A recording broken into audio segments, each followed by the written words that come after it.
সবার অংশগ্রহণে স্বচ্ছতা ও জবাবদিহিতা, অবাধ প্রতিযোগিতা, সম আচরণ ও দক্ষতা বৃদ্ধির মাধ্যমে সরকারি ক্রয় কাজে নিশ্চিত হয় জনগণের অর্থের সর্বোত্তম ব্যবহার।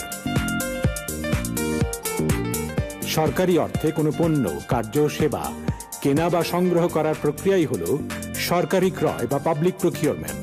এই লক্ষ্য পূরণের পথ সহজ করতে রয়েছে পাবলিক প্রকিউরমেন্ট রুলস বা পিপিআর।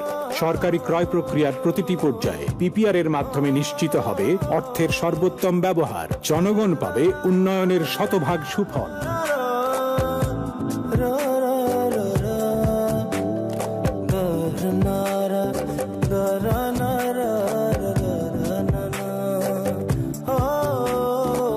সরকারি ক্রয়ে পিপিআর, জনগণের অর্থের সর্বোত্তম ব্যবহার।